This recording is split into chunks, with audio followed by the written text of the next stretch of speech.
Oui, nous sommes en pleine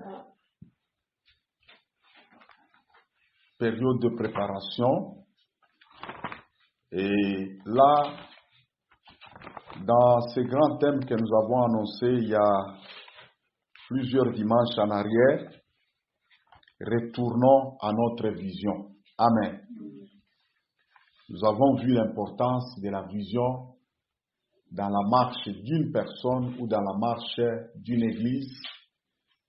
Et dans ce grand thème de retour à notre vision, nous avons pris le sous-thème, les fondements de notre vision. Là, nous sommes en train de voir, d'étudier et de comprendre les grandes lignes qui constituent notre vision. Avant même d'aborder le message lui-même, le contenu du message, il y a deux choses que, dès le départ, dans la vision que nous avions reçue sur cette mission de l'évangile de gloire, il y a des éléments que Dieu avait montrés et soulignés dans cette grande vision. Ces éléments-là, chacun de ces éléments revêt une très grande importance. Si on ne comprend pas ces choses-là, ça sera difficile de bien fonctionner, ça sera difficile d'évoluer et d'accomplir la vision de Dieu qui nous concerne. Amen. Nous avons vu dans les fondements de notre vision, le premier élément très important, c'était notre nature divine. Amen.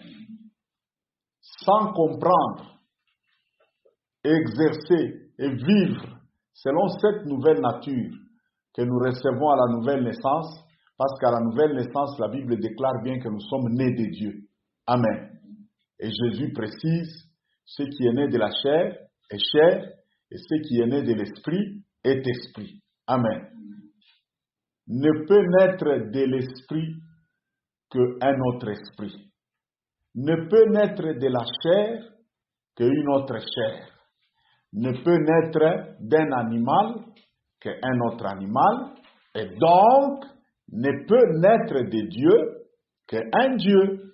Amen. Cette histoire, d'emblée, elle paraît comme un blasphème, comme quelque chose de difficile à digérer, mais elle contient une vérité capitale et fondamentale. Je crois que c'est ça même la base de notre autorité et de notre victoire dans la vie chrétienne, c'est de comprendre que nous sommes nés de Dieu. Amen. Amen. Deuxième élément que nous avons vu le dimanche passé, dans le fondement de notre vision, nous avons vu notre position dans les lieux célestes. Amen. Il y a une gradation et un échelonnement de pouvoir et d'autorité établi depuis l'éternité. Cet échelonnement-là est valable dans le monde invisible et même dans le monde visible. Quand on ne comprend pas cet échelonnement et on ne sait pas se positionner, savoir je suis à quel échelon et à quel niveau, là aussi il y aura des difficultés, il y aura des complications. Amen. Nous avons vu que dans les lieux célestes, il y a des trônes, les dignités, les autorités et les puissances. Ailleurs, on dit les autorités. Amen. Ces quatre grades-là de puissance-là. Le diable occupe un certain rang. Les forces du mal qui combattent ou bien que l'on combat quand nous prêchons l'évangile occupent un certain rang. Mais l'Église, elle, c'est le corps de Christ.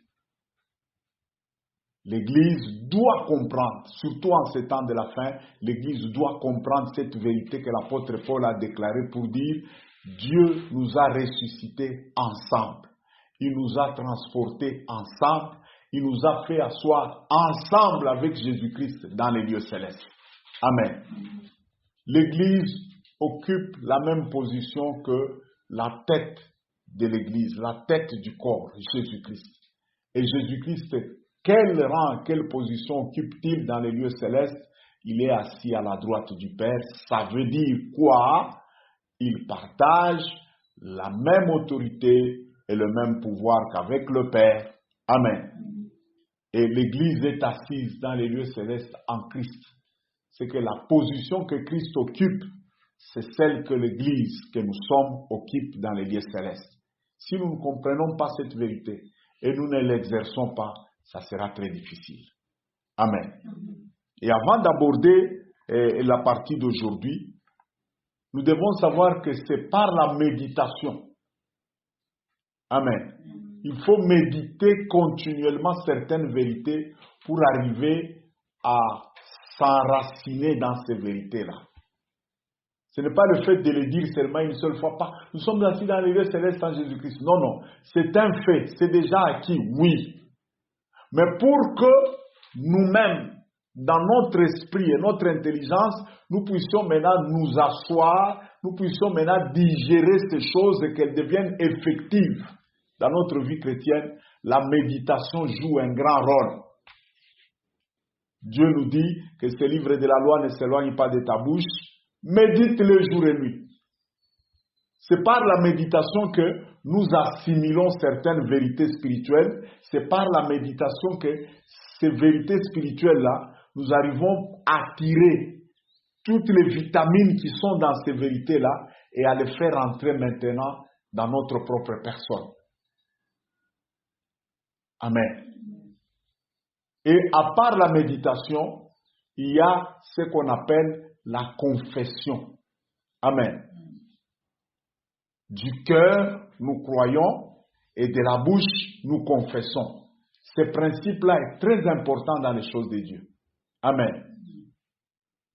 Quand on confesse régulièrement, je suis assis dans les lieux célestes en Jésus-Christ, je règne avec Jésus-Christ, là où Jésus-Christ est assis à la droite du Père, moi aussi je suis assis là-bas. Quand on confesse des choses comme ça, à force de les confesser, ces choses-là s'enracinent, s'établissent.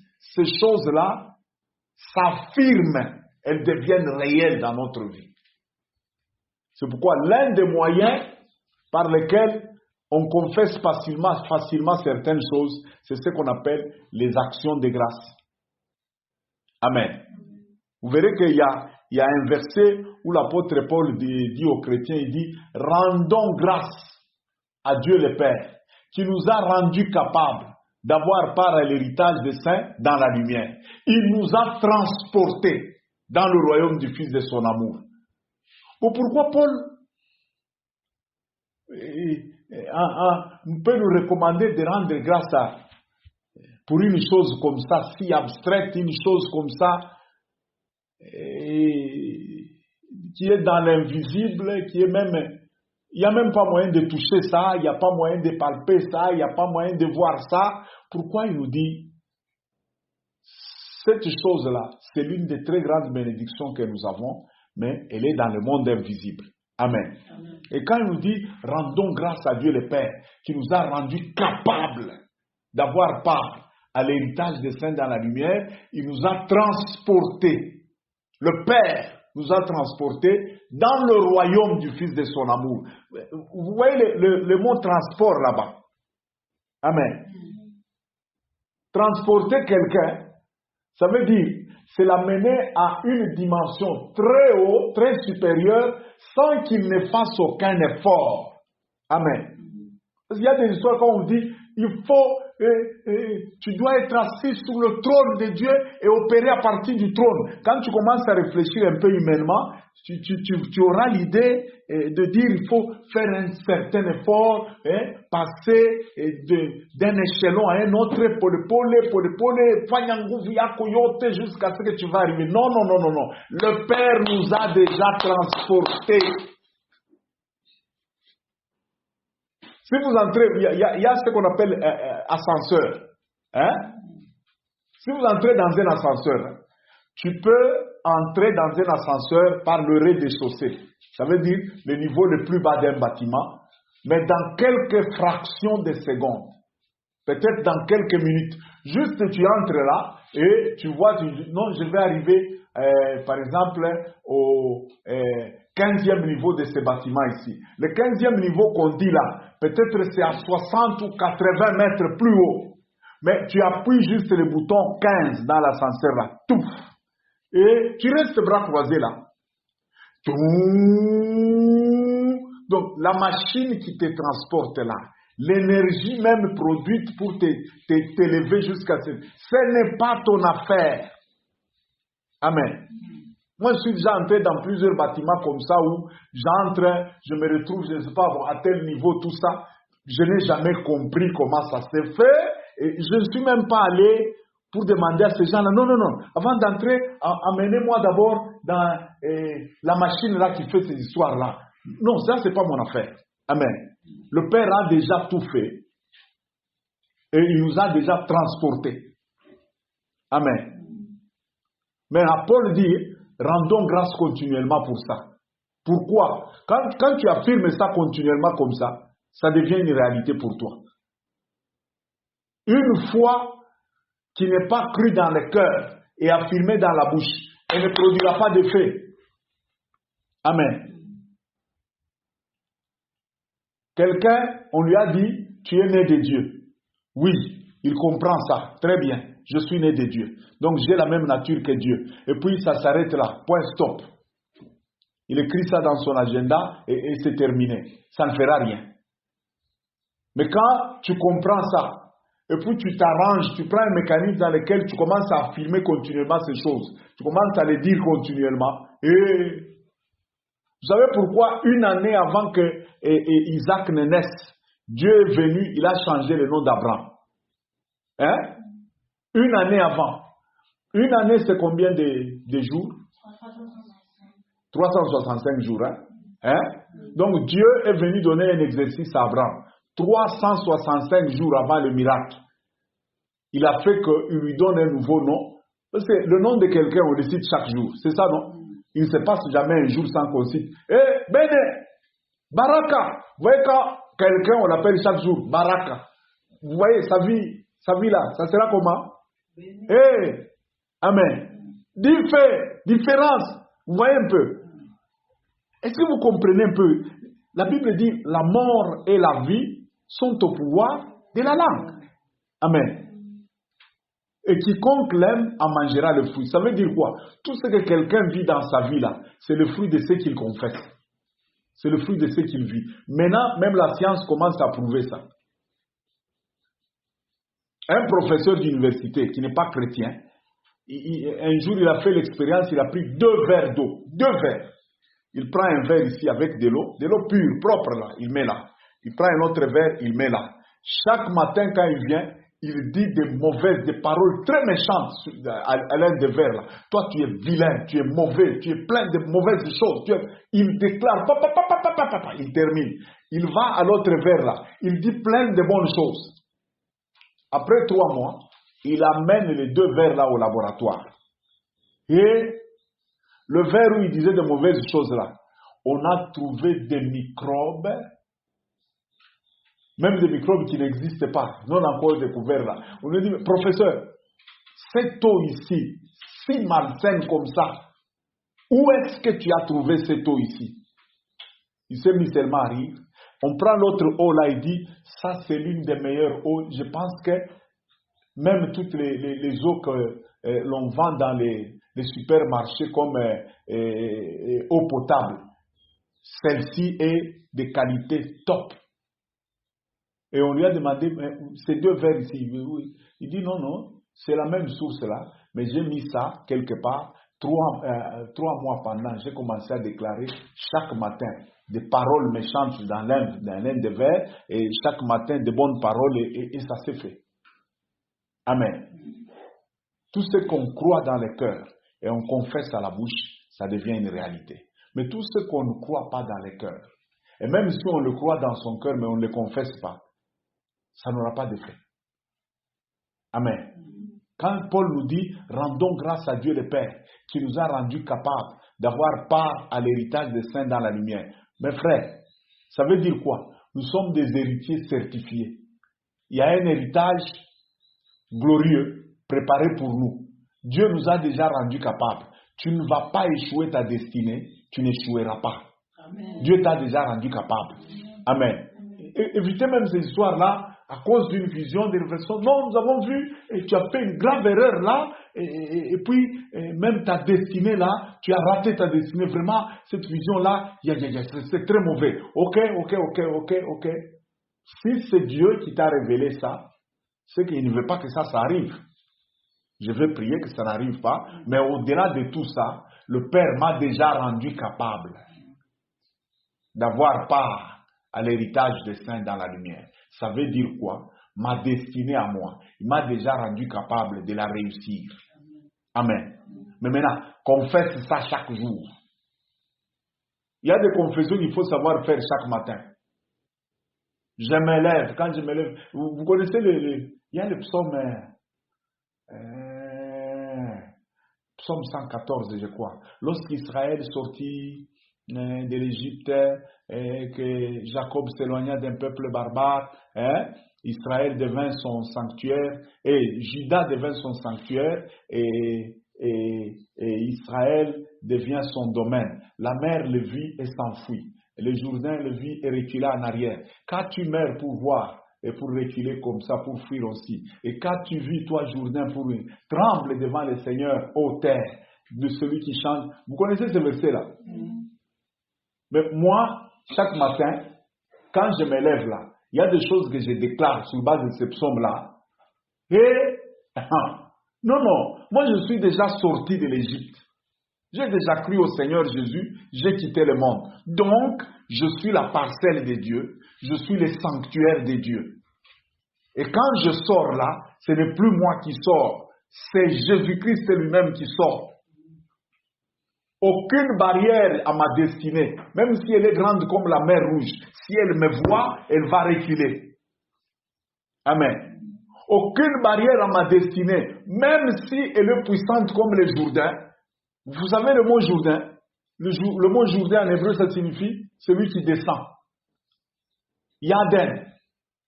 C'est le symbole de la mort. Amen.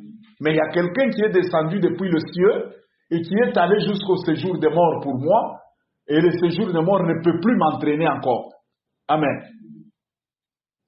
On dit le Jourdain les a vus, il a reculé. Moi aussi, je suis déjà sorti, je suis déjà devenu la parcelle de Dieu, je suis déjà devenu le sanctuaire de l'Éternel.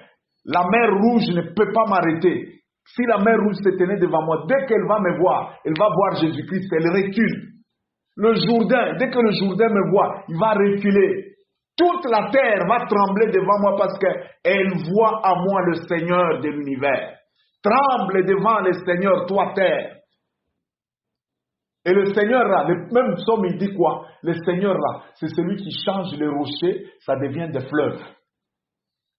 Et même le roc le plus dur là, ça devient des sources d'eau. Ça veut dire quoi? Même les difficultés les plus impossibles là, à cause du Seigneur qui vit à moi, ça sera changé dans des opportunités. Et imaginez quelqu'un qui confesse ça chaque matin. Ou tamoueza oui. Hein? Et je sais qu'il fait qu'il y a des moments où des situations m'arrivent là. Paf, tout le monde se dit, c'est fini. Ce monsieur, c'est terminé pour lui. Mais quelques instants après, on me revoit faire surface. Il n'est pas normal. Oui, je confesse. Je lève mon doigt, je confirme, je ne nie pas, je ne suis pas normal. Je ne suis pas normal. Pourquoi je ne suis pas normal? Parce que je suis déjà sorti de l'Égypte. Je suis consacré à Dieu, je suis la parcelle de Dieu, je suis le sanctuaire de l'Éternel, celui qui agit et qui se manifeste. C'est Paul qui le dit, non? Ce n'est plus moi qui vis, c'est Christ qui vit à moi. Vous pensez que quand quelqu'un, ce n'est plus lui qui vit, c'est Christ qui vit? Ou tamoueza. Mais pourquoi ces réalités-là ne font rien dans la vie de beaucoup de gens? Un, ils ne les méditent pas régulièrement. Et ne sont pas vraiment intériorisés dans leur être. Et deux, même s'il y en a qui les méditent, ils ne confessent pas. Il y a certaines confessions pour d'autres personnes. Quand vous voulez confesser comme ça, il y en a qui viennent avec leur semblant de spiritualité fausse là. Tu vois ce que tu es en train de confesser là. Ça devient de l'orgueil. Non, l'orgueil c'est quoi? L'orgueil c'est le refus de se soumettre à Dieu. Dieu te dit, rends grâce à Dieu parce qu'il t'a déjà transporté dans le royaume du Fils de son amour. Tu commences à dire, je rends grâce à Dieu, je ne suis plus sur terre, je suis déjà transporté dans le royaume du Fils de son amour. Et quand on parle du royaume du Fils de son amour, c'est que ce n'est pas au ciel là. Non, au ciel, il y a plein des anges, mais qui ne sont pas dans le royaume du Fils de l'amour de Dieu. Amen. Même au ciel, là, il y a des niveaux. Amen. Vous savez qu'il y a des anges qui sont au ciel, qui n'ont jamais vu Dieu. Et ils voient cette gloire-là. Très loin là-bas. Ils regardent et disent, il est mon gars, c'est qu'on a un gaz à ça la coule. Joli, qu'on a des calafs coule. Mais à battre chaque fois que coule. Pourquoi est-ce qu'on parle des chérubins protecteurs? Les chérubins protecteurs, ce sont des anges qui déploient leurs ailes comme ça pour que les autres créatures ne s'approchent pas là où il y a Dieu. Amen. Même au ciel là, mais nous, Dieu nous a transportés, pas seulement au ciel, pas seulement au paradis, pas seulement là où se trouvent les anges là, mais il nous a transportés au noyau même du ciel, là où il y a son trône. Dans la partie où nous sommes transportés, c'est la partie de la famille intime de Dieu, la famille de ceux qui règnent avec le Père, dans le royaume du Fils de son amour. Vous savez ce que Jésus et Dieu avait dit sur Jésus au Jourdain? Celui-ci est mon Fils bien-aimé, en qui j'ai mis toute mon affection. Voilà. Vous voyez cette intimité-là, Dieu nous a transportés là-bas. Tu vas dire, pas que tout qu'on a Zambi et tout. La grâce, c'est la grâce. C'est un problème de grâce. Ce n'est pas un problème de mérite. Amen. Si vous ne confessez pas, si vous ne méditez pas régulièrement et vous ne confessez pas régulièrement, il y a des choses qui ne vont pas arriver. Amen. Je règne avec le Père. Je suis assis dans les lieux célestes en Jésus-Christ. Là où Jésus est assis à la droite du Père, là, c'est là où moi je suis assis. Ce que Jésus est là, c'est ce que je suis aussi. L'autorité qu'a Jésus là, c'est l'autorité que j'ai. Vous voyez quelqu'un qui converse des choses comme ça? Hein? Et puis un jour on lui dit, nous avons vu une vision, Lucifer lui-même te cherche. Ah. Hein? Ouais, Lucifer cherche qui? C'est lui qui est assis sous le trône. Vous savez, là où Dieu habite, la Bible dit que notre Dieu habite une lumière inaccessible. Ah, amen. Il habite une lumière inaccessible. Ça veut dire là où Dieu habite là, à moins que lui-même ne te fasse approcher de lui, tu ne vas pas arriver là-bas. Amen. Mais maintenant, moi, Dieu m'a déjà dit qu'il m'a déjà fait asseoir en Jésus-Christ là où il est là. Et puis quelqu'un vient me dire une révélation selon laquelle Lucifer me cherche. Quelle bêtise! C'est ça la vérité. Amen. Tu ne sais pas qui je suis. Vous savez, il y a certains esprits, quand vous n'avez pas les grades supérieurs à eux, vous ne pouvez même pas les chasser. Ils vont vous répliquer des histoires. Nous savons qui est Jésus. Et nous savons qui est Paul. Et toi, qui es-tu? On voulait seulement leur demander quel est votre grade quand vous venez nous chasser là. Vous avez quel grade? Vous habitez, vous opérez à partir de quelle dimension? À partir de quelle hauteur? Amen. Mais quelqu'un qui confesse chaque jour que là où Jésus est, et il le confesse de tout son cœur, sachant qui il est. Ah, il est visiblement. Attention. Dans le domaine spirituel, c'est pas... Hier, j'étais en train de vous parler sur nos deux convertisseurs qui sont dans la maison là, hein, du panneau solaire. Il y en a un tout gros comme ça là, très blanc là, avec des lumières. Quand vous l'allumez là, vous voyez des petites aiguilles là. Il est au matériel, il est. Des lumières là. Mais j'ai regardé hier en lisant bien. Après quelques jours de fonctionnement, Kinalungula. Mais l'autre convertisseur qu'on a là, tout petit comme ça, là, allongé là. Mais j'ai regardé, même quand je l'ai acheté, on m'a dit, va avec celui-ci, vous allez faire fonctionner tout ce qui est dans la maison là, les androïdes et tout ça, ça ne va pas. Il dit pourquoi il dit, la puissance ici, c'est double de ce que tu avais acheté. Je regarde ici, 2000 watts, mais tout petit, maigre comme ça. Amen. L'autre est là, gros comme ça, avec des 1000 watts. Dans le monde des esprits aussi, c'est comme ça. Le problème de puissance n'est pas un problème de spectacle là. Ce n'est pas un problème de... Hein? Il y a des gens, quand ils arrivent quelque part, ils commencent par vous terroriser.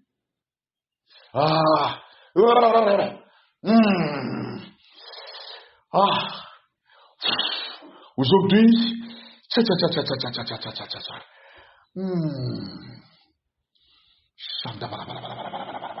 aujourd'hui, de grandes choses vont se faire ici.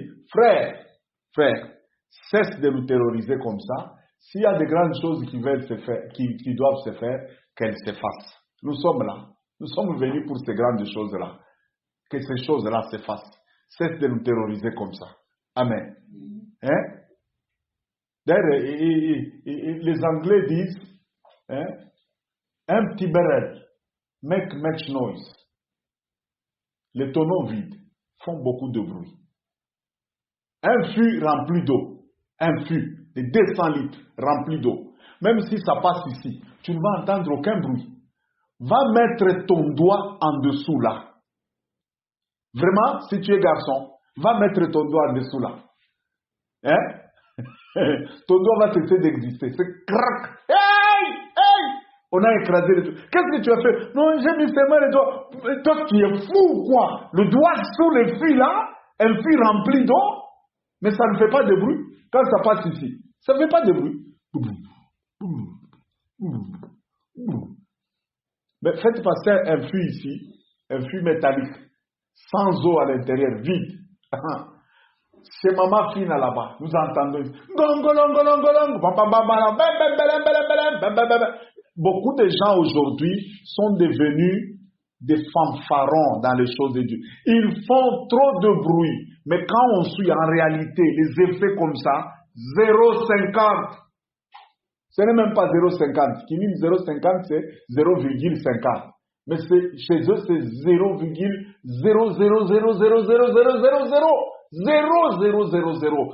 100 000 zéros après la virgule là. Zéro. Mais plein de bruit. Amen. La vraie spiritualité, ce sont les effets et les résultats. Ce n'est pas les maquelés. Amen. Et la vraie spiritualité, l'impact dans la spiritualité, c'est un problème de dimension. Comprends dans quelle dimension tu opères. Commence déjà à faire. Amen. Vous savez, quand quelqu'un est sportif, avant même d'aller sur le terrain, tu vas voir qu'il est en train de faire des échauffements. Hein? Avant même d'entrer sur le terrain, là, on a un chimama, on a pas d'oku, on a choukaoku, on a pas d'oku, on a déjà échauffé. Les confessions des fois, là, c'est un échauffement. Ça permet que notre esprit soit à la hauteur de l'autorité qu'elle a reçue de Dieu, là. Confesse. Il y a des choses, quand tu te lèves le matin, là, tu commences à les déclarer en sortant, là. Même le petit démon qui t'attendait, là, quand il entend seulement ce que tu confesses, là, il dit, ah, bon, je vais revenir demain. Les choses qu'il dit, là, La confession, elle déclenche le pouvoir. Quand on était à l'école aux humanités, nous avons un ami, là, il était tout maigre comme ça, là. Il ne se bagarrait jamais. Mais, il provoquait les gens sérieusement. Maintenant, chaque fois que quelqu'un s'énervait et que quelqu'un commençait à se préparer pour l'attaquer, les choses qu'il va commencer à dire, tu auras peur, même si tu as la force, tu auras peur de l'attaquer. Ah, vous allez voir, il commence à mordiller les lèvres là. Déjà parlé au chaque fois. Vous allez voir quelqu'un, même celui qui était très fort là, il commence un peu à hésiter là. Donc la manière qu'il est en train de mordiller les lèvres et de ce qu'il est en train de déclarer là, vous voyez quelqu'un commence à hésiter pour dire, ah, bon, on ne sait pas assez. Qu'est-ce qu'il a comme force celui-ci? Il est en train de déclarer des choses comme ça. Amen. La guerre, avant qu'elle ne commence comme ça, elle commence par les paroles. David et Goliath. Lorsque Goliath a vu seulement le petit David venir. Parce que là où ils se sont battus, là, il y avait une vallée au milieu, hein, la vallée d'Éla. Maintenant, de l'autre côté, il y avait une montagne, les Philistins sont là. De l'autre côté, une autre montagne, les enfants d'Israël sont là avec l'armée d'Israël et Saül. Maintenant, Goliath, lui, quittait le rang là. Il descend dans la vallée là, il lance les défis. 40 jours, personne ne répond. Mais après 40 jours là, un jour, il est en train de lancer les défis là. Il voit un petit bonhomme là, descendre dans le camp des enfants d'Israël là. La Bible dit que quand Goliath l'a vu, il n'a vu en lui qu'un petit enfant. Vous vous souvenez de ce que je vous ai dit là? Il y a qu'à transport, qu'à calo, qu'on a 2000 watts, mais où il a 1000 watts. Hein? Lui n'a vu qu'un petit enfant, sans défense là, un enfant innocent. Or, il avait affaire à un tueur de lions et un tueur d'ours. Et la Bible dit qu'en le voyant, Goliath a commencé par le maudire au nom de ces dieux-là. Déclare des histoires là. Il a activé déjà une puissance surnaturelle. Yaba Myunguyab. Et les Philistins adoraient un dieu qui était demi-homme, demi-poisson. Dagon. Le mot Dag, ça signifie poisson. Mais de l'autre côté, Yahweh, le Dieu d'Israël là, lui, il n'est ni homme ni poisson. Il est Dieu. Point barre. Il le maudit au nom de ses dieux. Après, il se dit, allez, viens ici. Je vais couper ta tête là et livrer ça aux oiseaux du ciel aujourd'hui. Ah! Il déclare des paroles. Le petit aussi déclare. Aujourd'hui, il y a des gens, quand on commence à déclarer des histoires, dégager une énergie surnaturelle sur lui par des paroles là, tout ce qu'il trouve, c'est pleurer. Je suis allé là-bas, il a dit des histoires, il m'a maudit. Maintenant, toi, tu as fait quoi? C'est tout ce qu'il connaît. Il a fait quoi? Il a fait... David, on l'a maudit par ses dieux, lui aussi a répliqué. Il annule tout ce qu'il dit là. Il dit, c'est toi qui viens vers moi avec la lance et les javelots. Mais moi, je viens devant toi au nom du Dieu d'Israël. Au nom de l'Éternel. C'est Dieu de l'armée que tu viens d'insulter ici. Aujourd'hui, je vais couper ta tête là.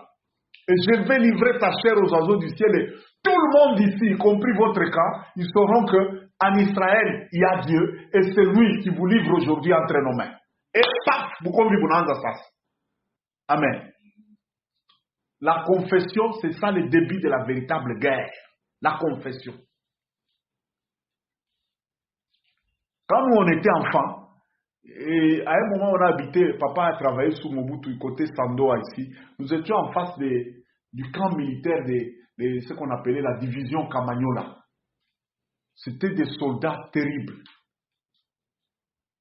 Il y avait des moments où ces gens-là faisaient les exercices de combat. Mais les chansons qu'ils chantaient seulement, la nuit, quand tu les entends en train de passer les chansons qu'ils chantaient là, tu vas dire non, il ne faut pas aller les provoquer. Et dans ces chansons-là, il y avait la confession. Il y avait des moments où ils passaient comme ça, en train de chanter, et le colonel, ils avaient un colonel là, qui était un ranger formé aux États-Unis. Son nom, il s'appelait colonel Mokozi. C'était ça son nom. Ah! Vous voyez le colonel là, torse nu devant, en train de partir, et tous les militaires en train de suivre là. Ils sont en train de chanter là. Toko tambola na fiere, commanda liboso. Toko tambola na fiere, commanda liboso. En avant, en arrière, commanda liboso. Mais vous voyez les gestes et tout ce qu'ils sont en train de faire là. Non, même si tu t'es préparé à la guerre, quand tu te dis non,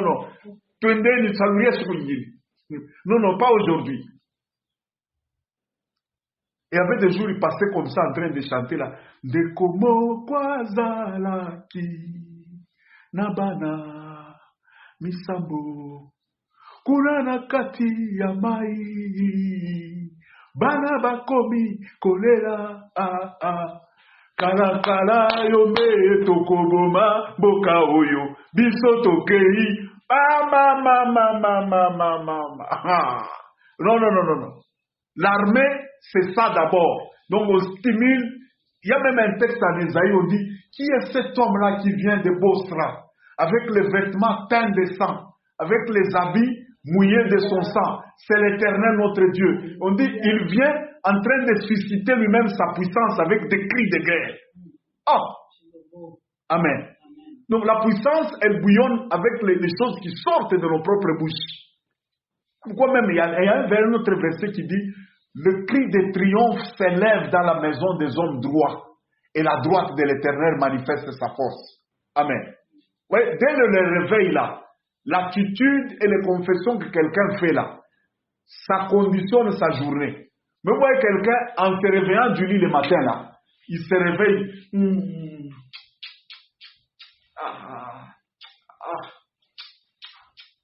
Usiku katika mambo inaanza jo yake sauti analabuka nayo. Buna katika mambo hiyo inaanza vya kulia huku, vya masombe huku, vya watoto masomo, vya kulipenye manyumba. Mungu wangu. Leo ni mambo. Vous voyez comment les gens sont des sorciers. Hein? Ils sont des auto-sorciers. Hein? Les Balouba disent Moulojoua Diloa. Un sorcier qui s'en sorcelle lui-même. Amen. Tout comme tu peux être un Dieu qui se bénit, qui... Oh non. Non. Amen. Mais il y a quelqu'un d'autre, il a dormi avec des problèmes. Il y a un verset de la Bible qui dit, les larmes viennent le soir, mais avec le matin, les cris de joie viennent. Amen. Il a dormi avec des problèmes, mais quand il se réveille seulement le matin, il se rend compte que Dieu lui donne le souffle de vie. Un nouveau jour commence. Il fait déjà Alléluia. Vous voyez, les démons là, qui t'a acculé la nuit là, il est resté à côté de voir et comment tu vas te réveiller le matin. Il t'a sérieusement bousculé hier là. Mais il voit qu'en te levant le matin là, tu fais Alléluia. Il commence déjà à paniquer. Donc, tout ce que j'ai fait hier là, ça n'a rien fait. Jésus est vivant. Oui, la Bible dit, voici le jour que l'Éternel a fait pour nous. Ce jour est un sujet complet de joie et d'allégresse. Et le Saint-Esprit a certaines paroles, non seulement elles mettent le Saint-Esprit à l'aise, mais elles excitent le Saint-Esprit à libérer sa puissance là où tu es là. Parce que ce sont ses propres paroles. Tout ce qui est écrit dans la Bible ici, c'est la parole du Saint-Esprit. On dit toute écriture est inspirée de Dieu. Donc c'est le Saint-Esprit qui a poussé les gens à écrire. Même quand on dit, voici le jour que l'Éternel a fait pour nous. Ce jour est un sujet complet de joie et d'allégresse. Terminé. Toi aussi tu as ensorcelé la journée, mais positivement, divinement. Amen. C'est terminé. Ailleurs on dit, voici le jour que l'Éternel a fait pour nous. Nous nous réjouirons continuellement dans cette journée. Amen. Donc, la méditation et la confession sont des clés pour nous faire asseoir dans la position où nous sommes, dans la divinité là, et pour libérer l'onction, l'autorité et la puissance. Les deux choses là.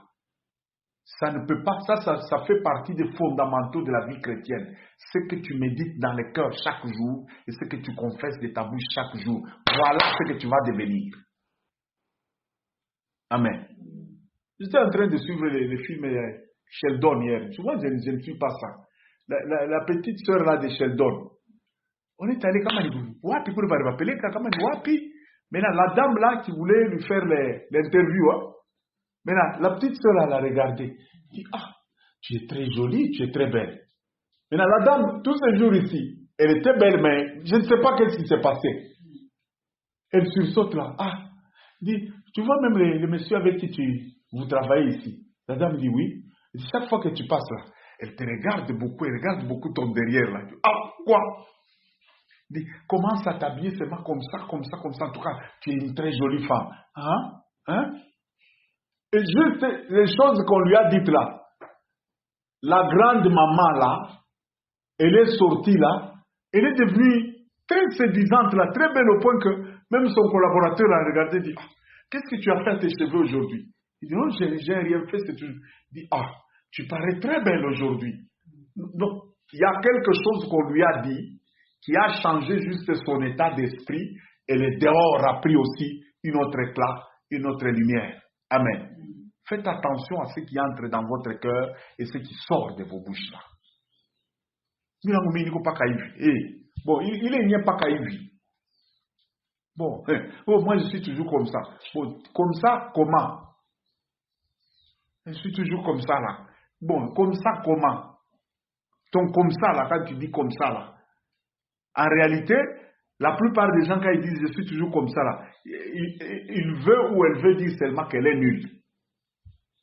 Le diable l'a déjà pris peut-être à partir d'un événement, une déception ou peut-être un choc. Et il avait un homme et cet homme-là l'a abandonné. Et à partir de là, le diable, dans sa ruse méchante, là, il a pris une étiquette, il a dit, toi, tu es une bonne à rien là. Tu vois comment l'homme là t'a laissé, aucun homme ne s'intéressera à toi. Et paf, on lui a fait croire cette histoire. Et tellement que c'est entré même dans son sang, maintenant lui-même commence à confesser ça. Et quand vous commencez à confesser une chose, que cela ne soit jamais notre lot. Amen. Amen.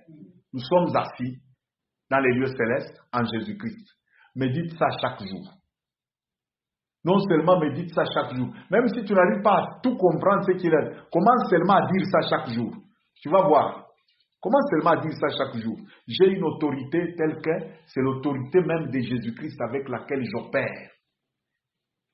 La puissance qui agit en moi, c'est la puissance de Jésus-Christ lui-même. Aucun diable, aucun démon, aucun sorcier ne peut se tenir contre moi parce que toutes ces créatures sont en dessous de moi. Quand je déclare une chose, aucun esprit, aucune puissance ne va s'y opposer parce que je suis assis sous le trône avec Jésus-Christ dans les lieux célestes à la droite du Père. Et confessez ça chaque jour. Déclarez ça chaque jour. Amen. Maintenant, aujourd'hui, nous voulons voir le troisième fondement qui est le rôle de ce qu'on appelle la parole d'autorité ou la parole créatrice. Amen.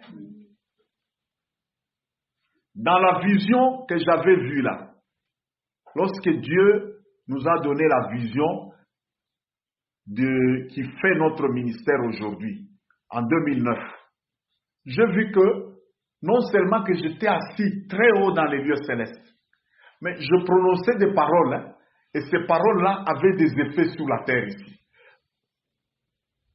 Et l'une des paroles qui m'avait frappé, c'est qu'il y avait des eaux partout sur la terre. J'ai déclaré une parole là. Les eaux ont commencé à se retirer et la terre sèche a commencé à apparaître. Ça, c'est une parole créatrice. C'est exactement ce que Dieu faisait dans la Genèse. Amen. Beaucoup de gens aujourd'hui, quand on parle d'une parole créatrice, et ils ne voient que Dieu le Père. C'est fini. Amen. Mais aujourd'hui, nous allons voir dans les Écritures que la parole créatrice, la parole d'autorité que le Père a là, elle est transférée au Fils de Dieu, mais elle est aussi transférée dans chaque chrétien ici. Tout chrétien authentique, il est doté de la parole créatrice ou de la parole d'autorité. Amen.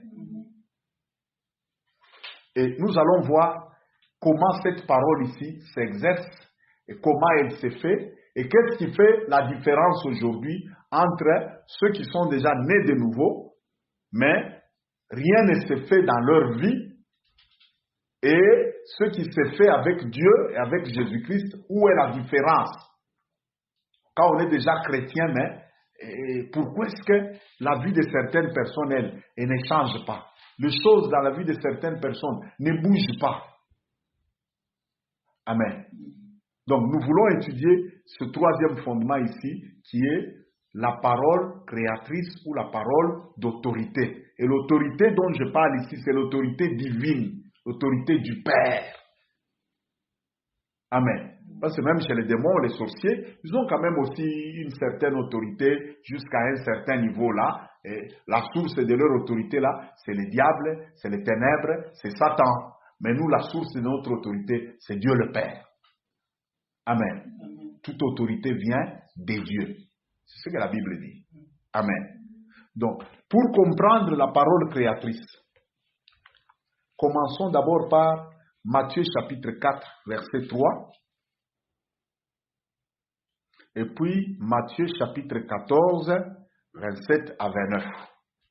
Hein? On va nous lire ces deux passages-là. Vous allez comprendre le rôle ou l'importance de ce qu'on appelle la parole créatrice. On nous lit d'abord Matthieu chapitre 4, le 3e verset. Nous allons nous lever pour honorer la parole de Dieu. Matthieu chapitre 4, le verset 3.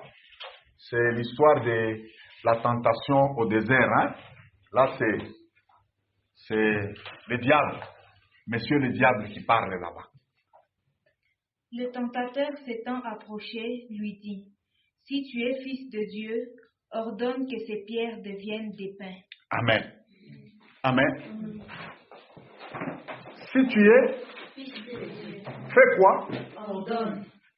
Si tu es, fais quoi? Ordonne. Si tu es, Fils de Dieu. fais quoi? Ordonne. Si tu es, Fils de Dieu. fais quoi? Ordonne. Voilà.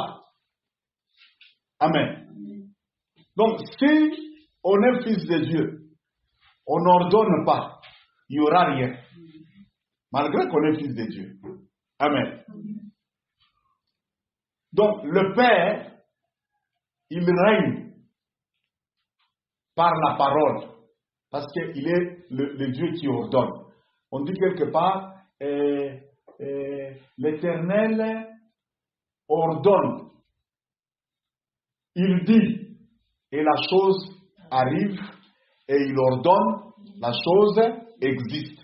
C'est écrit dans la Bible. Amen. Bon, si Dieu, dans toute sa divinité là, il est là, il ne dit rien. C'est que même s'il est Dieu comme il est Dieu là, s'il ne dit rien, il y aura rien. S'il ne dit rien, il y aura rien. Bon, Dieu lui-même, s'il ne dit rien, il n'y aura rien. Bon, combien plus forte raison, nous, enfants de Dieu, si on ne dit rien, il n'y aura rien.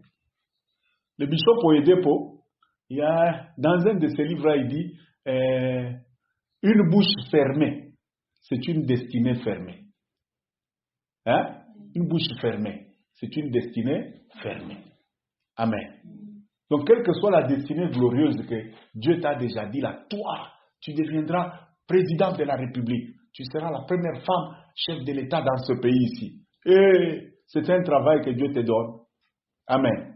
Prie, médite, prépare-toi, va étudier, cherche à te former aussi politiquement, mais au-dessus de tout ça, chaque jour, déclare, ordonne. Amen. Si tu es fils de Dieu, ordonne. Et puis, lui là, Satan là, je vais un peu m'intéresser à lui. Quand il vient directement, il aborde Jésus pour lui dire si tu es fils de Dieu. C'est Jésus qui lui a dit qu'il était le fils de Dieu. Bon, il est membre de Toshua. Il a entendu. Il sait. Hein? Il sait. Il sait. Il sait comment? C'est que depuis le ciel, tous les esprits impurs là, ils le connaissent. Depuis que le Yulu, Amen. Non seulement ça, quelques jours avant, quand Jésus était au baptême là, lorsque la voix là a crié au ciel, celui-ci est mon fils bien-aimé. C'est que Naya Rishiki. C'est Rishiki, hein? Maintenant, là, je veux m'intéresser un peu aux gens là qui croient que, non, la prophétie quand elle sort là, elle est bien, elle nous édifie, elle nous console, elle fait tout ça, mais la même prophétie là, elle nous crée aussi des problèmes parce que quand la prophétie sort là, même les forces des ténèbres aussi sont informées. Amen. Il est au si tu es fils, Barilalamika au Jourdain, le Père a crié au Jourdain, lui aussi a enregistré. Je ne sais pas si, quand le Père criait là, Jésus était dans l'eau avec Jean-Baptiste. Peut-être lui était au sable là, à côté, en train d'assister aussi à la cérémonie. Maintenant, quand il voit le ciel, vous savez, partout le ciel s'ouvre. Hein? Et que quelque chose venant du Père, un mouvement venant du Père se fait sous la terre, directement même les forces des ténèbres, leur attention est fixée là. Ne pensez pas que les diables, les démons, ils s'intéressent aux endroits là où ils savent déjà que bon, ici c'est chez nous. Les choses qui se font là, c'est démoniaque et tout ça, ou bien il n'y a rien. Le ciel n'est pas intéressé. Là où le ciel n'est pas intéressé là, le diable sait déjà que ça, c'est mon camp, c'est mon royaume. Il n'y a pas de problème là-bas. Mais la cible, c'est là où le ciel s'ouvre là. Depuis quand les ciels se sont ouverts et que le Père a crié là, et il a été enregistré. Donc le diable ici, moi je suis sûr que le diable ici était déjà là, aux eaux du Jourdain, et puis il doit en fouata. Il a été poussé au désert là, on a fait ça, ok. Ce monsieur, on vient de dire, Dieu lui-même vient de crier que c'est son fils. Ça va. Amen. Et là, il commence l'affaire. Première tentation, si tu es le fils, ça veut dire quoi? J'ai entendu quand on a crié là, et c'est le Père lui-même qui a crié. Bon, ok, si tu es le fils, allez, ordonne ici.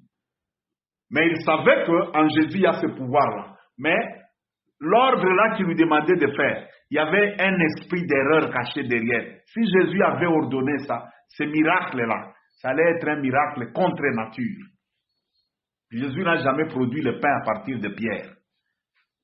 2 fois, il a fait le miracle de la multiplication des pains. Il a exigé qu'on lui apporte quoi? Des pains. Amen. Mais on a déjà eu, hein? Le pouvoir est là, l'autorité est là, mais il l'amène sur un faux fondement, un fondement erroné là. Prend les pierres, ordonne que ça devienne du pain. Ces pierres-là, si on ordonnait que ça devienne du pain, celui qui va manger ces pains-là, il a mangé des pierres.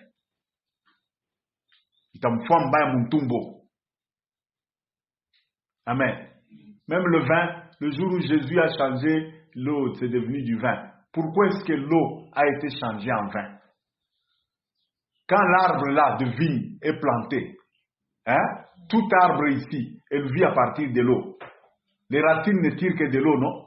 C'est que c'est un mécanisme qui se fait à l'intérieur de l'arbre, qui sait prendre l'eau sous la terre, et dans un mécanisme qui se fait à l'intérieur de l'arbre, ça devient maintenant le jus qu'on tire de la vigne. C'est ça, non? C'est pourquoi Jésus pouvait changer l'eau, ça devient du vin. Amen. Là, ce n'est pas un miracle contre nature. Bon, ok, ça c'était une parenthèse, je ferme ça rapidement. Tout ce que je veux dire, c'est quoi? Quand on est fils, c'est qu'on règne déjà avec le Père. Amen. Le rang de fils, quand on atteint le rang de fils, c'est qu'on commence à régner avec le Père. Mais sachez une chose, le règne, à plus de 99%, le règne se fait par les ordonnances et les décrets. Celui qui ne parle pas, c'est très difficile de dire qu'il règne. Ok? Amen. Tu sais que tu es en position de domination avec Papa, avec Dieu, par Jésus-Christ. Tu es déjà convaincu de cette écriture qui dit « Je suis assis dans les lieux célestes en Christ et tout ça ». Tu es déjà convaincu de ça. Mais si tu ne dis rien, eh bien, il n'y aura rien.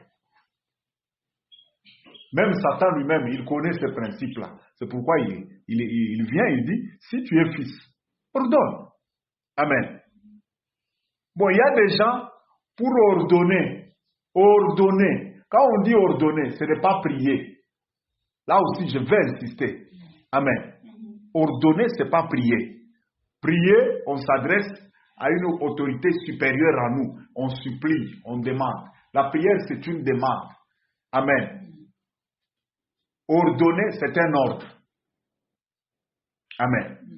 Lisons encore Matthieu chapitre 14, 27 à 29. Vous allez voir, ce principe ici, c'est ce qui fait que beaucoup de gens ont des difficultés dans la vie chrétienne. Et c'est l'ignorance de tous les principes que je suis en train de vous donner ici. Matthieu chapitre 14, 27 à 29. Jésus leur dit aussitôt, Rassurez-vous, c'est moi, n'ayez pas peur. Hein? Pierre lui répondit, Seigneur, si c'est toi, ordonne que j'aille vers toi sur les eaux. Hein? Et il dit, viens. Pierre sortit de la barque et marcha sur les eaux pour aller vers Jésus. Ok, s'il y a des gens, quand on dit des choses comme ça, et ils vont s'intéresser à là où ils commencent à couler. Parce qu'ils savent qu'eux, ils coulent aussi. Mais même si Pierre a coulé, jusque dans l'éternité, tout à Tchadanaï, il pourra quand même nous dire, j'avais coulé, mais à part Jésus, je suis le seul qui ait marché sur l'eau, même quelque part. Vous tous ici, vous n'avez jamais marché. Vous voyez? Entre celui qui a fait quand même quelque chose, même s'il a échoué après. Amen. Tunachana. J'ai commencé une société, BBC, et quelques temps après, ça avait fait faillite. Mais j'ai fonctionné pendant des mois sous la ville ici.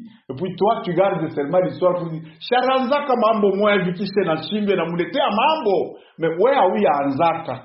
Ça y est, na vilo tutendaka kwa baba. Tutakutanaka dans l'éternité, mais je vais quand même te dire que moi, j'ai eu quand même une société qui a fonctionné quelques jours. Mais toi, amen. Les gens qui échouent, et ils regardent toujours le mauvais côté là. C'est comme l'adage là du verre vide, à demi vide. Un verre, il est 3/4 plein et 1/4 vide. Vous savez comment les psychologues détectent les gens qui échouent? On va lui dire, bon, regarde un peu ce verre, il regarde. Il dit, qu'est-ce que tu vois?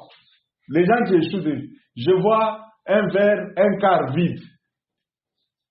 On comprend déjà que celui-ci, si on le met dans un poste de direction ici, c'est un négativiste. Il y a tant de secondes pour Abibaï. Et les psychologues, ils sont calmes. Ok, merci monsieur. Ils continuent avec l'interview là, mais après, quand on sort la liste comme ça, il n'est pas là. On l'a écarté. Parce qu'on sait que lui voit toujours la partie là, vide. Un autre lui demande, monsieur, regarde un peu ce verre. Qu'est-ce que tu vois? Non, non, je vois un verre 3/4 plein. Ok. Amen. Il y a déjà cette histoire-là. Eux voient seulement là où Pierre avait coulé là. C'est là qu'ils voient. Moi, la partie qui m'a toujours intéressé, c'est là où il a marché sur l'eau. C'est ça qui m'intéresse, moi. Maintenant, regardez, pour que Pierre sorte de la barque et qu'il marche, il a demandé seulement une seule chose. Seigneur, si c'est toi, ordonne. C'est que le Seigneur qui disait, n'ayez pas peur, c'est moi. Il est le Seigneur du ciel et de la terre, le Seigneur aussi de la mer. Il peut faire que la mer là, ça devient un terrain solide, quelqu'un marche dessus. Il est le Seigneur. Amen. Si le Seigneur est le Seigneur, il peut faire que cet endroit désert ici, ça devienne le centre, pas seulement le centre de la ville, mais le centre du pays, pas seulement le centre du pays, ça devient le centre du monde. Vous connaissez Dubaï? Est-ce que vous savez que Dubaï c'est en plein désert? Vous savez qu'il y a 50 ans, cet endroit qu'on appelle Dubaï aujourd'hui, tout le monde ne fait qu'aller là-bas, c'était un petit village de pêcheurs. Oui, un petit village, tout petit comme ça. Si déjà les hommes sont capables de transformer un endroit qui était un désert, ça devient le centre du monde. Tout le monde commence à s'intéresser là-bas. Même les Américains cherchent à aller à Dubaï. Bon, si déjà les hommes peuvent faire ça, et combien plus fort est Dieu? Amen. Seigneur, si c'est toi, ordonne que je sorte aussi et que je marche. Et le Seigneur a ordonné, viens. Bon, qu'est-ce qui s'est passé? Parce que dès que Jésus a dit viens, Pierre est sorti dans la barque là. La barque, quand elle coule sur l'eau là, tous les vagues et tout ça, ça fait aussi, la barque elle avance, mais elle subit tous les mouvements des vagues sur l'eau là. Quand vous êtes dans une barque, vous allez voir, quand l'eau bouge un peu, la barque aussi bouge. La barque ne peut pas être si stable sur une matière qui n'est pas stable comme l'eau. Mais pour que vous marchiez sur quelque chose, on ne marche que sur un terrain solide. C'est ça, non? Jésus marchait sur l'eau là, comme si c'était sur un terrain ferme. Et quand il dit c'est moi, n'ayez pas peur, Pierre dit ok, si c'est vraiment toi là, ordonne. Et le Seigneur a ordonné avec un seul mot, viens. La Bible dit, Pierre sortit.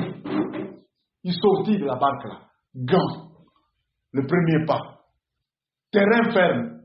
C'est que ce n'est plus de l'eau qui bouge là. Ça devient un terrain. Deuxième pas, quand. Troisième pas, quand. Quatrième pas. C'est quand il a oublié, viens. Quand il a oublié, viens. Il a commencé à regarder maintenant. Je suis sûr que le diable est venu l'esprit vous dit, Pierre, est-ce que tu as déjà observé bien là où tu marches là? Oui, Pierre. Est-ce que vous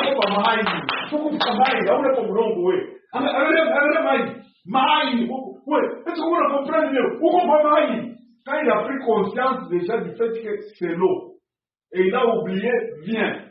Oui, il a commencé à couler. Amen. Mais tant qu'il tenait au fait que le Seigneur m'a dit, viens, il marchait.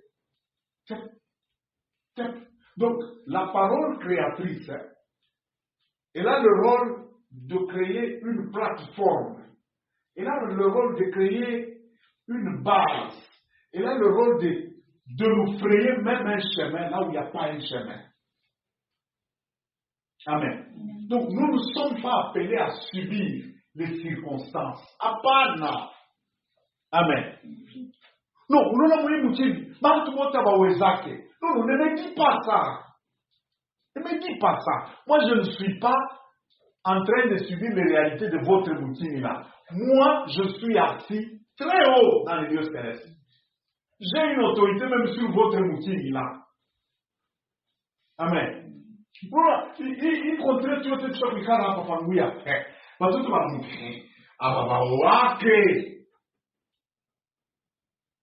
non, ne me dis pas ça. Amen. Ne me dis pas ça. Parce que moi, je ne subis pas les lois de votre routine là. Moi, j'ai un pouvoir dans ma bouche. Vous savez, quand on dit que quelqu'un ordonne, une ordonnance, vous savez ce qu'on appelle une ordonnance, non?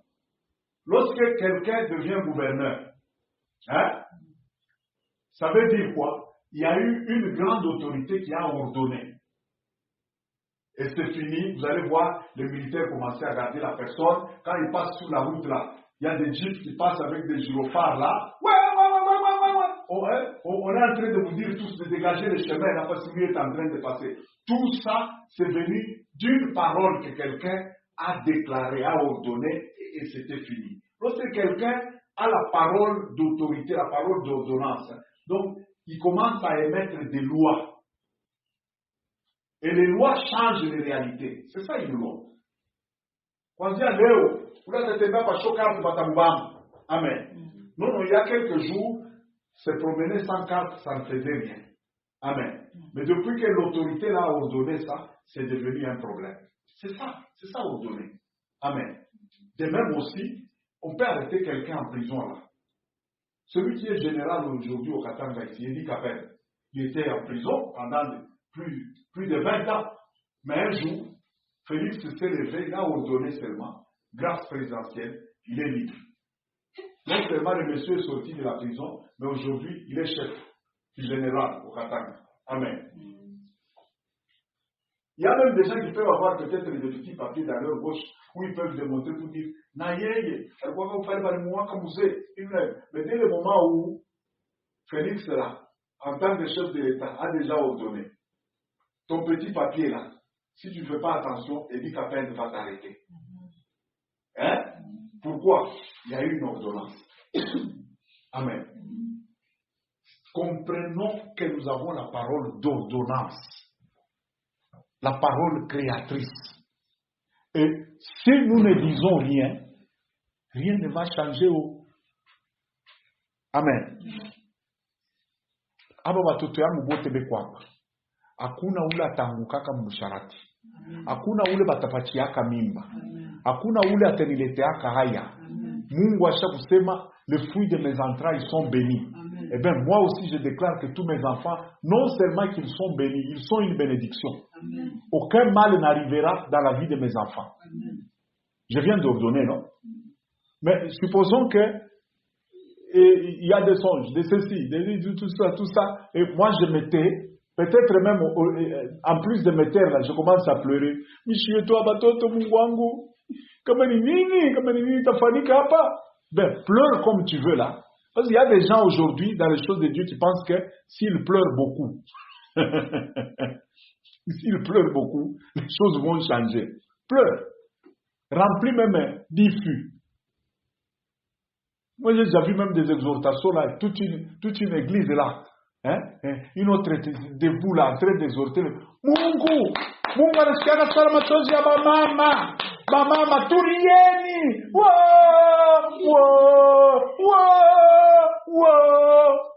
Vous passez sur la route, vous dites, tiens, qu'est-ce qu'il y a là? C'est la morgue ou quoi? Non, ils sont en train de prier. Quelle prière, mon Dieu! Quelle prière! L'ignorance, hein, elle va faire souffrir beaucoup de gens. Donc, c'est tout ce que tu connais là. Tout ce que tu connais là, c'est pleurer. Oh, les larmes. Dieu écoute beaucoup les larmes des enfants. Non, Dieu écoute beaucoup la parole. Il écoute beaucoup la foi. Sans la foi, il est impossible d'être agréable à Dieu. C'est pas moi qui dis ça. Amen. On n'a pas dit sans les larmes. Il est impossible d'être agréable à Dieu. Comme toi, tu as beaucoup de larmes. Tu en as vraiment. On dirait que tout ton ventre là, c'est rempli de larmes. Ok, pleure. Amen. Si nous sommes en position d'autorité, nous devons ordonner. Apprenons à ordonner. Amen.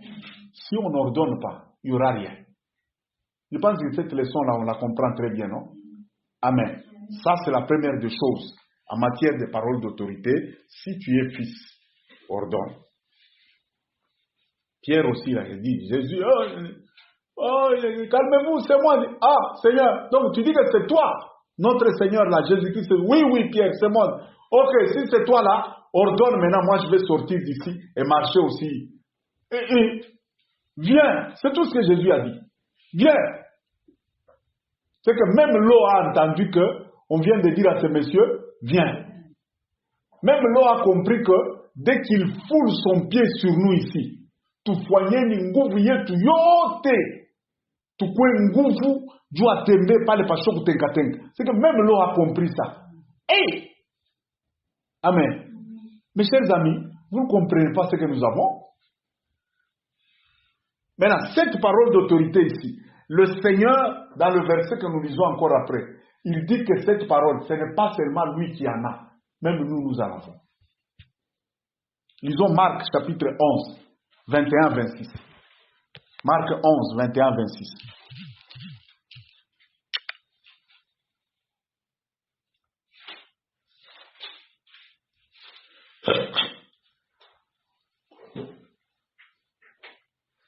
Pierre, se rappelant ce qui s'était passé, dit à Jésus, Rabbi, regarde le figuier que tu as maudit à sécher. Jésus prit la parole et leur dit, ayez foi en Dieu. Je vous le dis en vérité, si quelqu'un dit à cette montagne, ôte-toi de là et jette-toi dans la mer, et s'il ne doute point en son cœur, mais croit que ce qu'il dit arrive, il le verra s'accomplir. C'est pourquoi je vous dis, tout ce que vous demanderez en priant, croyez que vous l'avez reçu et vous le verrez s'accomplir. Voilà. Et lorsque vous êtes debout faisant votre prière, si vous avez quelque chose contre quelqu'un, pardonnez afin que votre Père qui est dans les cieux vous pardonne aussi vos offenses. Mais si vous ne pardonnez pas, votre Père qui est dans les cieux ne vous pardonnera pas non plus vos offenses. Amen. Amen. Le lendemain, donc il y a eu un jour où Jésus affamé est passé, il y avait un figuier tout verdoyant là, il a cru qu'il y avait des fruits, il est allé là-bas, il a fouillé, il n'y avait rien, et puis il s'est adressé à l'arbre là, toi, il dit à l'arbre, il dit, plus jamais personne ne mangera de ton fruit, et tout le monde a entendu. Pierre a retenu ça, il dit, comment il peut dire ça à un arbre? Il passe. Le lendemain, Pierre lui a dormi avec ces phénomènes-là. Il dit, moi, je vais commencer à passer seulement en train de voir. Je vais voir ce qui est arrivé à l'arbre là. Parce qu'il a dit à l'arbre que personne ne mangera de ton fruit. Donc, il a dit à l'arbre, voilà. Yes. Il a dit à l'arbre quoi? Mais, mes chers amis, il y a beaucoup d'histoires qui nous dérangent, ces choses-là. Au lieu de pleurnicher comme nous avons toujours pleurniché là, mon go, il vient. C'est comme la nuit là, j'ai vu une créature bizarre là. Il y a une famille, quelque chose vient de se faire là, j'ai causé avec l'un d'entre eux, et tout ça, on a tué quelqu'un d'autre, tout ça. Maintenant, en méditant la nuit, j'ai vu une créature là. C'est comme si c'est un serpent, c'est comme si c'est un quoi, c'est comme... Maintenant, il avait une toute petite bouche là. Maintenant, moi je me disais, bon, la petite bouche ici. Le matin, le Saint-Esprit me dit, non, il y a une langue venimeuse qui sort. Lorsqu'elle pique quelqu'un, c'est fini, on a tué quelqu'un. Maintenant, j'ai commencé à réfléchir, Seigneur, pourquoi tu me montres ça? Pourquoi tu me montres? Maintenant, le matin ici, le Saint-Esprit me dit, tue cette histoire-là. Tue cette créature-là. Tu entends? Dieu m'a dit quoi? Tuer. Bon, si je vais le tuer, la chose là, que je fasse quoi? Ouais. J'ai dit seulement, c'est cette créature, toi créature là, je ne sais pas si tu es serpent, si tu es crapaud, si c'est quoi, mais je t'ai vu. Mon papa m'a montré, je t'ai vu, et toi tu as une langue venimeuse, tu tues les gens. Je te dis maintenant, meurs. Amen. Amen. C'est que la parole créatrice. Waouh! Il y a un texte dans la Bible, hein, dans le psaume. L'Éternel fait vivre et l'Éternel. Vous avez déjà lu ça? Comment Dieu fait vivre? Il fait vivre les choses comment? Et il fait mourir aussi? C'est que même nous, dans ce verset ici, Jésus nous démontre. Il vient de tuer un arbre. Le matin, Pierre passe et dit, ah! Hier, l'arbre d'autrui ici, il ne t'a rien fait, Jésus. Tu as dit, regarde ce que tu as dit hier maintenant, l'arbre est séché jusqu'aux racines. Jésus lui dit, ok, vous là. Aujourd'hui, ceux à qui Jésus parlait là ne sont plus là, c'est nous qui sommes là. Il s'adresse à nous. Vous là, ayez aussi foi en Dieu. Vous savez, la véritable traduction de cette phrase-là, ayez foi en Dieu. Littéralement, dans le texte grec, ça se traduit par ayez la foi de Dieu. Ça veut dire quoi? Fonctionnez dans la foi comme votre Père, Dieu. Amen. Opérez aussi dans la foi comme votre Père, Dieu. Amen. Et il commence à leur dire. Et maintenant, pour leur encourager à faire ça, il ne cite plus l'arbre. L'arbre, c'est tout petit comme ça, non? Il va citer maintenant une montagne. Hein? Si vous avez aussi la foi, vous direz, même à cette montagne, je ne vais pas entrer dans les détails de la géographie biblique parce que là, ils étaient en face de Jérusalem. Il y avait la montagne qu'on appelle le mont des Oliviers. Ce mont des Oliviers-là, il fait qu'entre Béthanie et Jérusalem, le chemin devient trop long là. Il faut maintenant faire un détour comme ça. Et imaginez Jésus là. Ce jour-là, il était affamé, marchant à pied. Le chemin est trop long. Ah, mes amis, je ne sais pas si vous avez déjà expérimenté comme la fin du matin là. Hein? Très affamé comme ça, puis marchant à pied. À un moment, ça fait tellement mal que tu sens comme s'il faut vomir les entrailles. Et à un moment, tu sens comme s'il faut seulement s'asseoir par terre et commencer à pleurer. Non, la fin, c'est pas bon. C'est pas bon. Amen. Donc, ce n'est pas seulement l'arbre là qui avait fait du mal à Jésus. Il y avait aussi une montagne qui a fait que le chemin devient trop long. Mais là, Jésus, lui, s'est occupé du plus petit là, obstacle, l'arbre. Maintenant, il dit, il y a aussi un autre ici, la montagne ici. Si vous avez la foi, vous allez dire même à cette montagne, et toi, quitte là, va te jeter dans la mer. Il dit, si tu ne doutes pas, tu crois vraiment dans ton cœur que ce que je suis en train de dire ici, ça va arriver. Vous voyez? Là, il nous fait entrer maintenant en plein exercice. C'est ça le coaching. Amen. Vous aussi, vous avez la même parole d'autorité. Et quand il y a quelque chose là qui vous gêne, qui vous dérange là, tuez ça. S'il n'y a pas moyen de tuer ça, déplacez ça. Déplacez ça. Amen. Déplacer une montagne, c'est pas mince ça. Mais la parole créatrice peut déplacer. Ça veut dire avec la parole créatrice, là où il y avait un obstacle infranchissable, la parole créatrice, quand elle commence à sortir, un jour on va trouver un boulevard là-bas. Bien là. Waouh, les gens commencent à passer. Ah. Soyons quand même des gens qui, après nous, les générations qui vont venir après nous, Là où nous, on avait affaire à des montagnes, eux, ils viennent trouver des boulevards. Ils commencent à passer. Quand on leur dit, ah, papa, il laisse les blagues. Regardez la photo ici. Regardez la photo ici. C'est cet endroit qui était comme... Il y a un de vos ancêtres dans votre lignée ici qui s'était occupé de ça. Il a rasé ça. Oh, ah bon? C'est ça? Oui. Vous savez comme la pauvreté ici. La pauvreté, c'est une montagne. Dans nos familles ici, la pauvreté, c'est... Mais rasons ça. Rasons ça pour que des générations après nous, même s'il y en a d'autres qui ne connaissent pas encore le Seigneur, mais qu'ils trouvent la vie facile là, on a déjà rasé certaines histoires là. Amen. Tuons la pauvreté. Tuons-la. Amen. Jésus a déjà, à la croix, il s'est fait pauvre, non? Pour que nous soyons riches. La pauvreté n'a plus de place dans cette famille. Dans nos affaires, terminé. Toi, pauvreté, terminé. Et Jésus dit, quand tu dis ça, crois dans ton cœur, là, sois ferme, crois, commence même à imaginer que c'est terminé. Il dit, s'il dit, et puis il croit dans son cœur que ce qu'il dit arrive, il le verra s'accomplir. C'est pas moi qui dis ça, c'est exact. Mouroudi, moi ne vous sauvez pas les biens, c'est lui qui dit ça, c'est pas moi. Et quand on dit, commence à croire déjà que c'est arrivé, ça veut dire quoi? Commence à penser déjà que c'est déjà fait. Amen. Ça veut dire quoi? Si tu avais un problème de pauvreté, commence à penser déjà comment tu auras l'argent, même ton matelas là où tu dors là, ça sera un matelas rempli de billets de banque. Personne n'a le droit de venir. Oui, harmonie, on a ce croise de mito, on a kibengo sana. Oui, on a ce kulala pa mafuta. Ni yako. Bon, et puis, je le pense dans ma propre tête. Je ne pense pas avec ta tête là. Mais occupe-toi de tes oignons, laisse-moi tranquille. Il y a des gens, quand vous avez une pensée comme ça, très puissante et positive, d'autres commencent à s'énerver sur les pensées qui ne sont pas leurs pensées. Wewe unaona paka hivi unaanza kutoka mambo mengine. Ni yako, ni mimi ndio mimi unawaza, ni mambo yangu mimi. Haikuangalie. Amen. Même si tu me trouves en train d'imaginer que toute cette contrée ici, c'est ça, ça sera ça ma résidence. Bon, tu commences à te fâcher pourquoi? Je ne pense pas avec tes pensées à toi.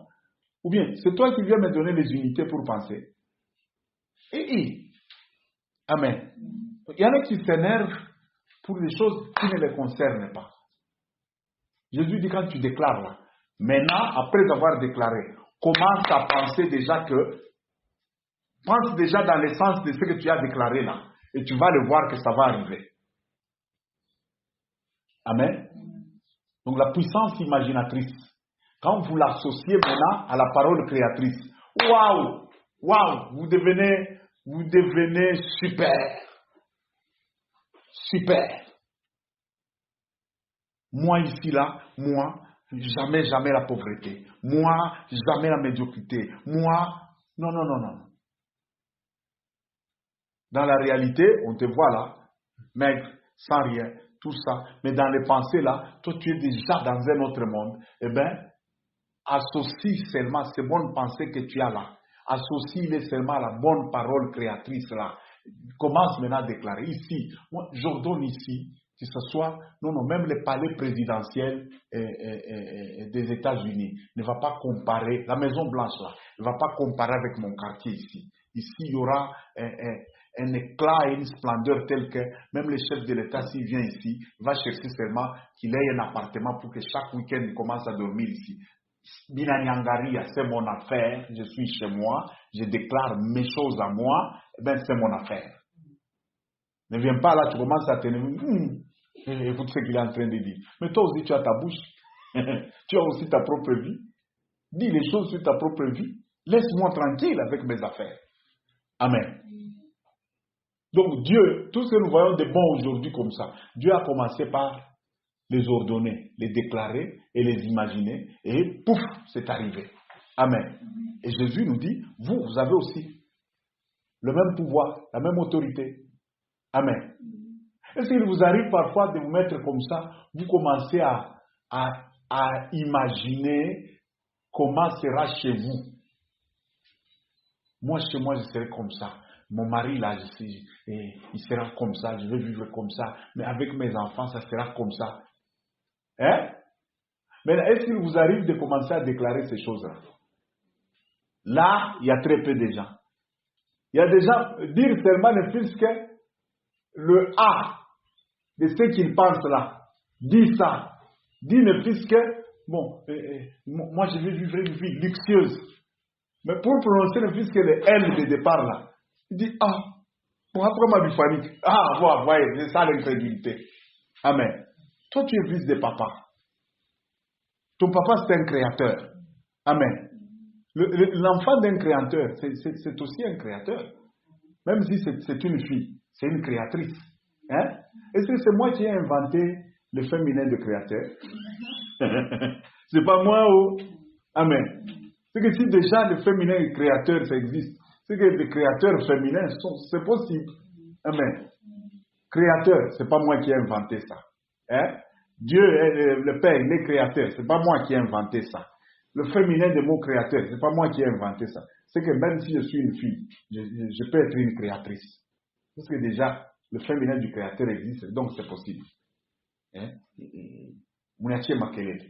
Amen. Vous comprenez? Hein? Vous voyez comment la parole créatrice, c'est quelque chose qui est à notre portée. Amen.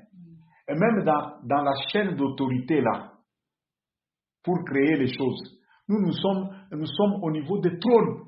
Hein? Et pas n'importe quel trône, parce qu'au ciel là, il y a le trône de 24 vieillards, mais nous ne sommes pas assis sur le trône de 24 vieillards, nous sommes assis là où Jésus est assis là. Vous voyez un peu les rangs où nous sommes? Hein? Le trône du Père, le créateur de toutes choses là. C'est là que nous sommes intronisés. Ah! Vous savez, aujourd'hui, la science commence à prouver que tout ce qui te passe par les pensées là, quand tu commences seulement à imaginer une chose, c'est que c'est possible que la chose puisse exister. Je dis, il y a plein de gens comme ça, Elon Musk, Tesla et tout ça, véhicules électriques et patati et patati. Ces gens-là ont commencé par des folies de l'imagination. Ils commencent seulement à imaginer une histoire là, comme ça, et puis après, pouf, ça arrive. Bon, déjà, si les humains, ils imaginent des histoires et puis après, ils arrivent à les matérialiser. Bon, maintenant, nous, les divins, what is the problem? Amen. Nous sommes des créateurs. Amen. Mais si nous ne savons pas régner en ordonnant, les choses ne vont pas changer. Amen. Ça, même les diables, imaginez-vous, même le diable, lui, il connaît cette leçon-là. Si tu es le fils, ordonne. C'est qu'il y a des histoires, même les démons et les anges. Il y a des moments, ils nous regardent, nous sommes dans des situations là, et puis des bouches fermées, ne disant rien, ils sont en train de dire, yo, avant de voyer tout de suite, comme il quoi parfois, chaque parle, Amen. Vous savez, quand les gens jouent au foot là, il y a des moments où quelqu'un rate un but là, vous voyez ce qui était dans le pourtour là, ah, boum, bam, fou, comment il dit, mais non, pique mal à moi, oh, peut-être, Ashtabiwez. Amen.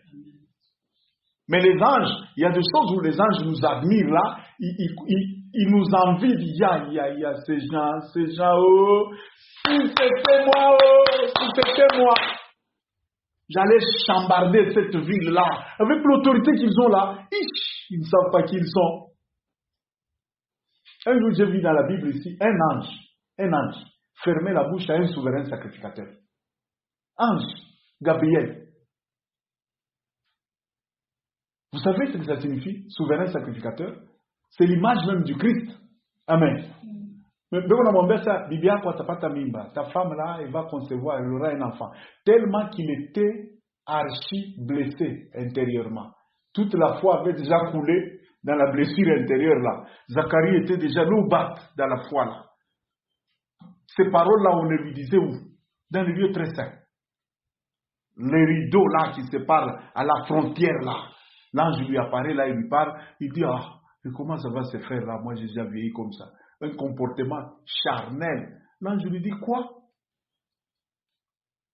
À l'endroit où je t'apparais ici, toi Zacharie, tu connais les lieux très saints, ce que ça signifie.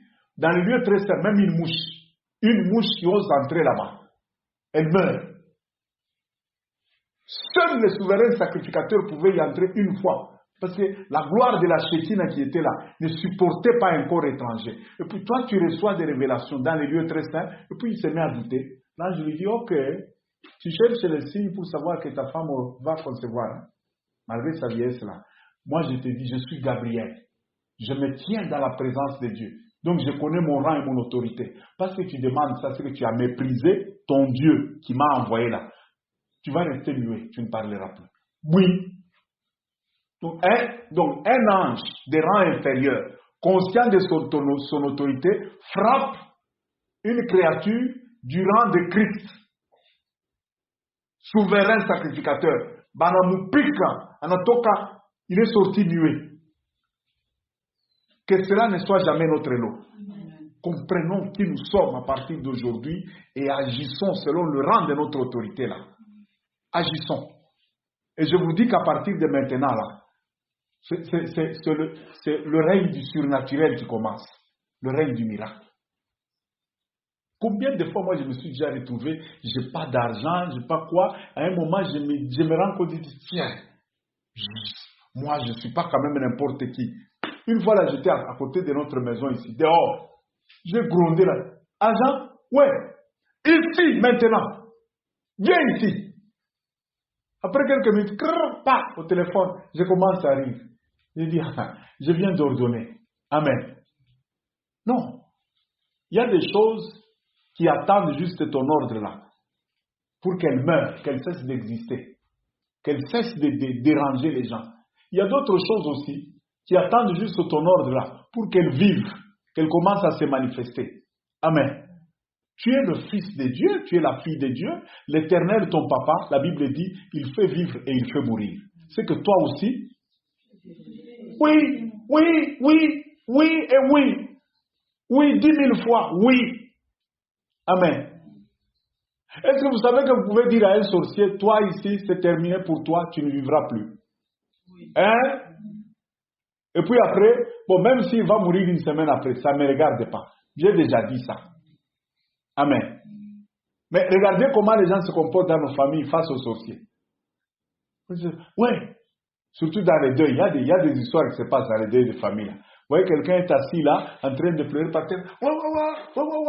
Sur son pagne là, quelqu'un d'autre aussi est assis à tes côtés, mais on sait que c'est la sorcière mondialement reconnue de la famille. Vous allez voir seulement, l'autre se tient là, il appelle, Kuyamero Kuyo. Quand vous sortez là, il va avec toi au coin de la parcelle. Oui,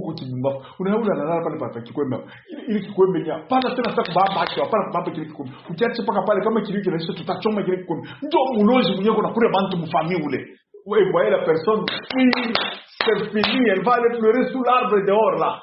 On a fui le sorcier là. Celle qui a fui là, elle est chrétienne, née de nouveau. Ah! Amen. Mais tu peux tuer la sorcière là, tu peux la tuer. Et c'est Dieu qui dit ça. Tu ne laisseras pas vivre la sorcière. Hein?